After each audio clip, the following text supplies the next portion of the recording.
का स्वागत है आपके अपने YouTube channel with my garden में। दोस्तों आज का जो टॉपिक है वो मिर्च के प्लांट के ऊपर है। दोस्तों मिर्च का प्लांट हम यदि घर पे ग्रो करते हैं और कुछ ना कुछ बीमारी कुछ मौसम में आती ही होती है, ऐसा नहीं है दोस्तों कि इस पौधे पर ही लगती है। ये बीमारी है दोस्तों और भी कुछ सब्जियों के प्लांट में या तो कुछ और भी फ्लावरिंग प्लांट में भी इस तरह की बीमारी है वो लग सकती है। दोस्तों इसकी पहचान किस तरह से होती है, तो मोस्ट ऑफ दोस्तों होता ये है कि कुछ सीजन में दोस्तों दो प्रकार की बीमारी कॉमन होती है। एक तो थ्रिप्स की वजह से लगती है, दूसरी होती है वो माइट की वजह से लगती है। इसमें दोस्तों पता आपको इस तरह ही चलेगा, यदि थ्रिप्स के जरिए कोई बीमारी लगी हो तो इसके पत्ते हैं वो ऊपर की साइड है वो मुरझा जाएंगे, और यदि माइट्स के थ्रू दोस्तों कोई बीमारी लगी हो तो इसके पत्ते हैं वो नीचे की साइड है वो सुखड़ जाएंगे, पूरा पत्ता है वो दोस्तों। वैसे ये जंगली झाड़ीनुमा पौधा हो जाता है, कोई इसमें अच्छे खासे फ्लावर भी या तो कम बनते हैं या तो बिल्कुल ही बनते नहीं है, या तो जो मिर्च बनती है दोस्तों वो भी पूरी तरह से विकसित नहीं होती है। मतलब यह है कि कुछ हेल्थ की इश्यू इसमें बहुत सारी आ सकती है, और ये दोस्तों डिसीज है वो बहुत ही प्रॉब्लमेटिक हो सकता है। आपकी प्लांट को पूरी ग्रोथ है वो रुक जाती है।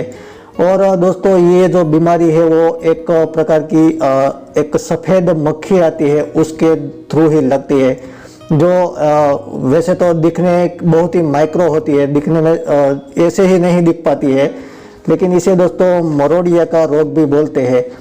तो ये एक प्रकार का लीफ कर्न होता है दोस्तों। इस प्रकार के रोग लग जाए तो ज़्यादातर प्लांट दोस्तों मरने की नौबत में आ जाते हैं।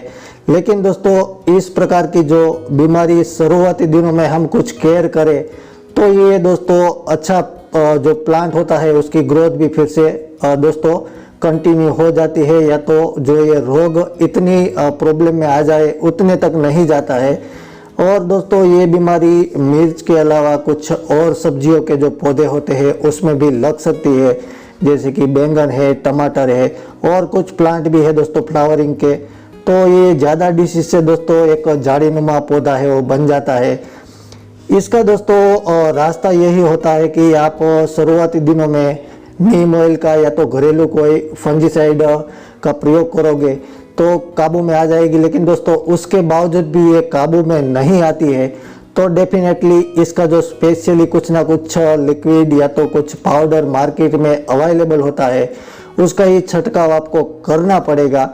कभी कभार दोस्तों इसमें इसके अलावा भी कुछ और बीमारियां लगती है, तो सभी के लिए दोस्तों अलग अलग जो दवाइयाँ होती है वो मार्केट से आपको मिल जाएगी, तभी जाके ही आपको अच्छा रिजल्ट इसमें मिल पाएगा। लेकिन ये मरोड़िया रोग के लिए दोस्तों 3-4 दवाई है वो मार्केट से मिलती है, वही इस पे असर करेगी।